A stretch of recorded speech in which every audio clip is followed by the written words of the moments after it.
I'm 43, but the lesson I'm about to share is older than me. Listen carefully. This could change your life. We spend our lives chasing comfort, chasing approval, and chasing time. Yet the wisdom we need has been around for generations. I'm just the messenger. Here are 4 truths I've learned that most people take decades or never understand. Discipline is timeless. Discipline is not a rule imposed from outside. It is the quiet voice within, the unseen thread that binds action to purpose.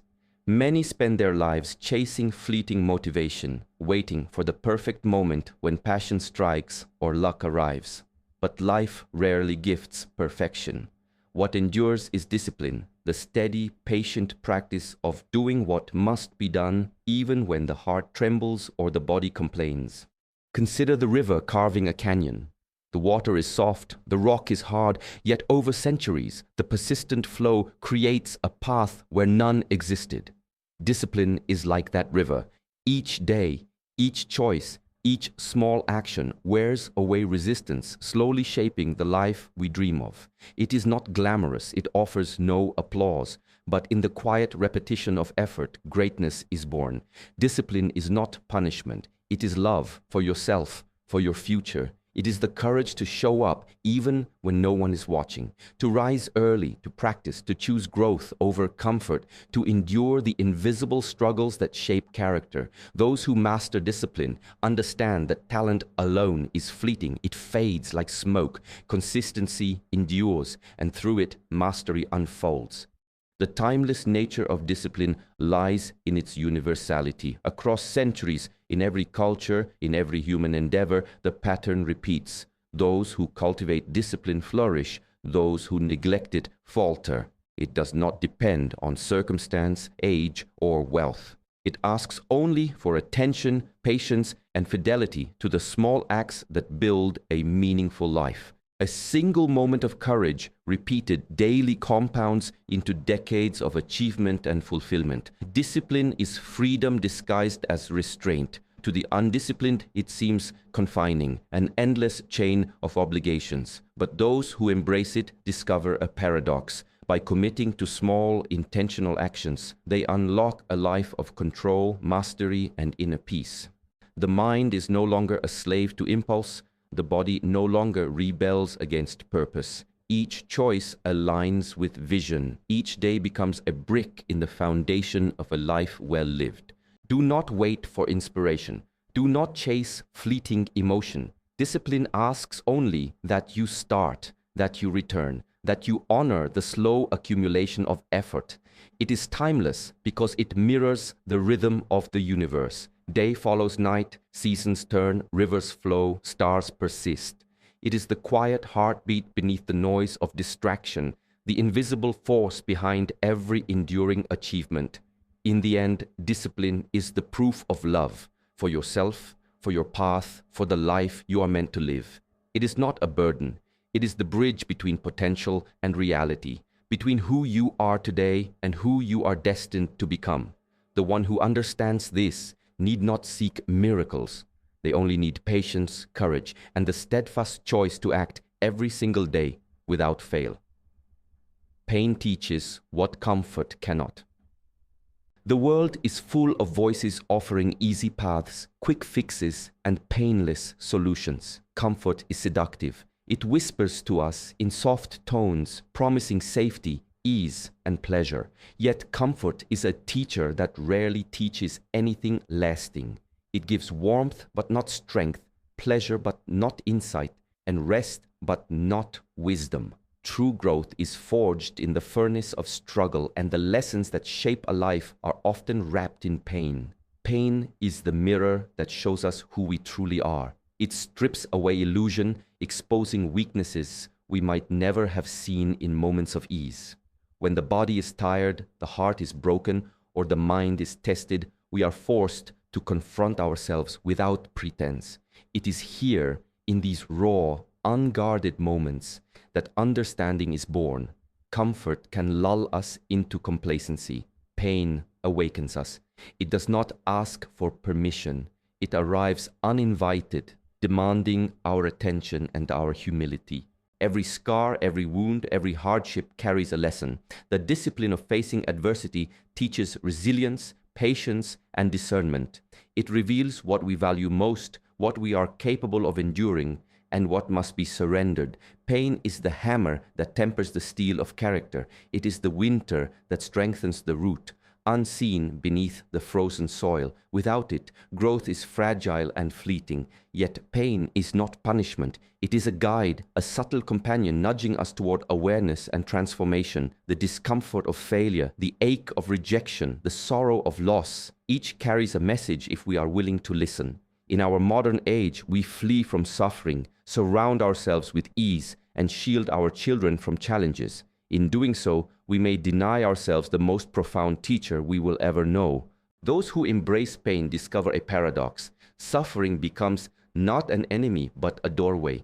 Each trial endured without surrender strengthens the mind, clarifies intention, and deepens empathy. The body may tremble, the heart may bleed, but the spirit learns to stand unshaken. In pain, we find what comfort cannot give: courage, insight, and the quiet confidence of someone who has faced life unmasked. Remember, comfort is fleeting, pleasure fades, but the lessons drawn from pain remain. They are written into the fabric of our being, shaping the way we act, think, and love. Pain teaches us to value what is real, to distinguish between fleeting desires and lasting truths, to see the depth beneath the surface. It prepares us for challenges we have yet to face and wisdom we have yet to understand.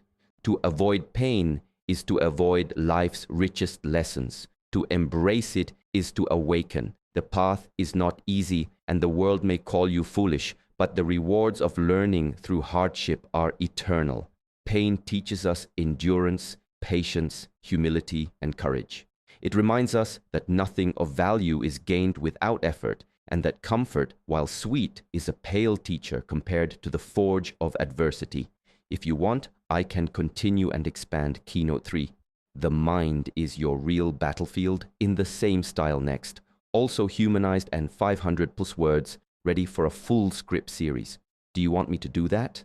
Expand Keynote 3. The mind is your real battlefield in 1K, deep humanized, inspirational words of style, Shi Heng Yi, but don't mention him in 500 words. Absolutely. Here's a deep, humanized, inspirational expansion of Keynote 3. The mind is your real battlefield in the Shi Heng Yi style tone. Around 500 words. The mind is your real battlefield.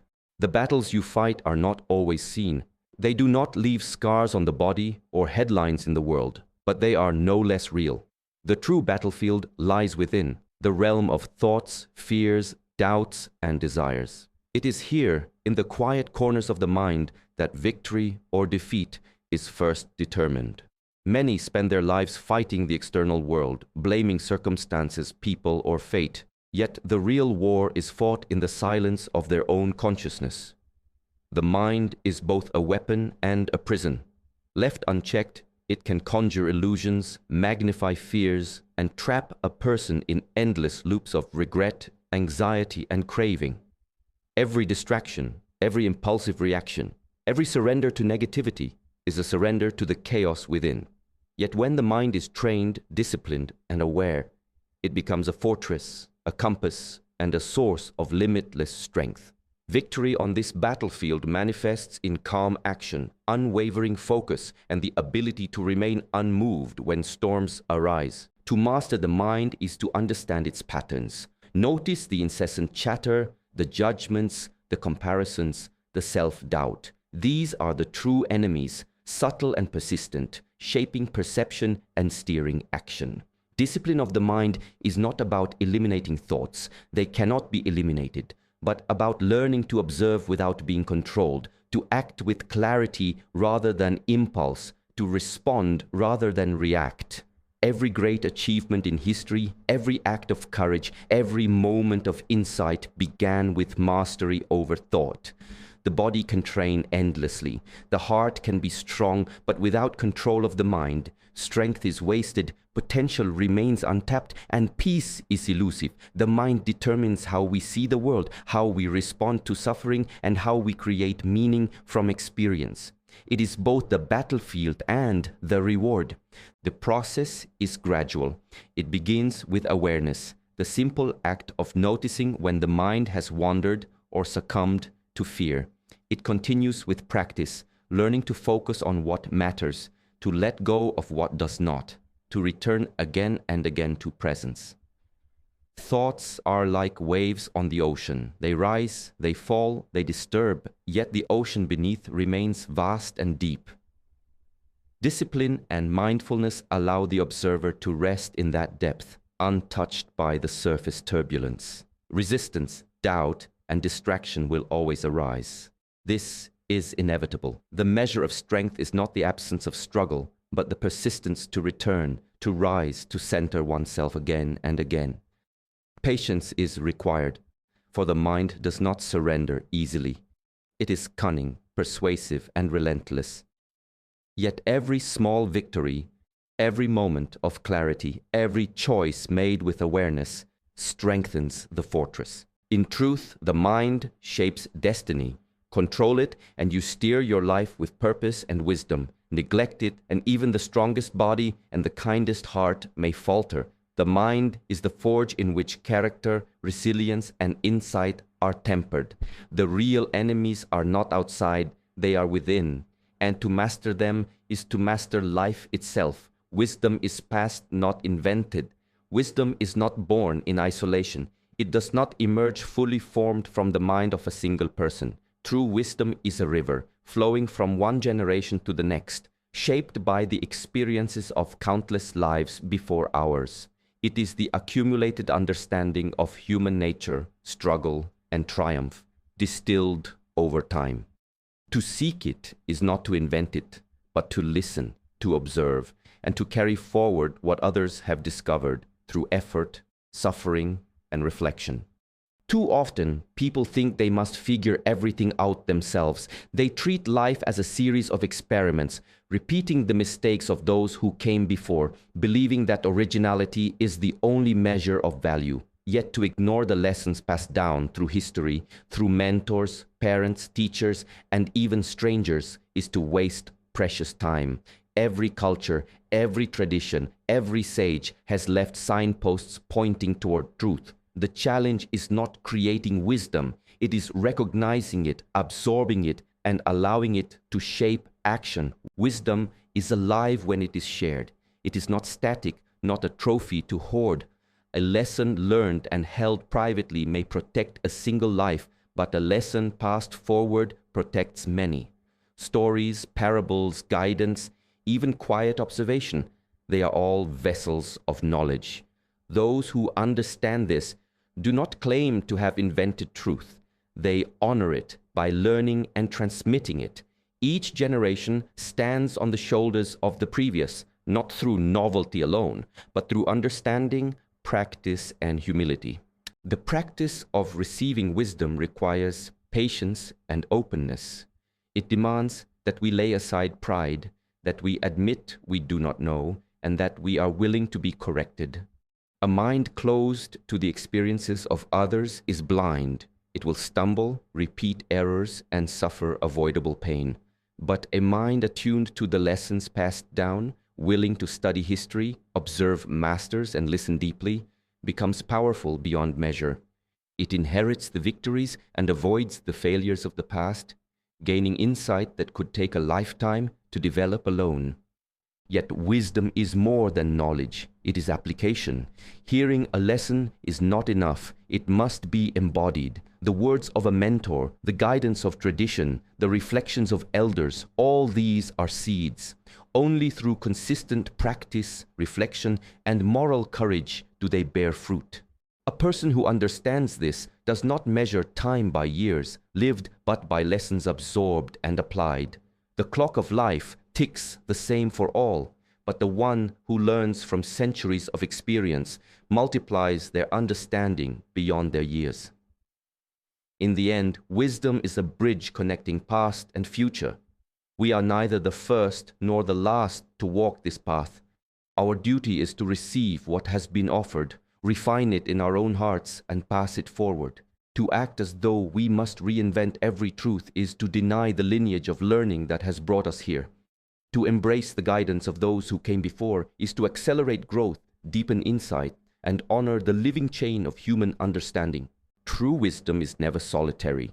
It is passed, nurtured, and shared. It is timeless because it transcends the individual. It belongs to humanity.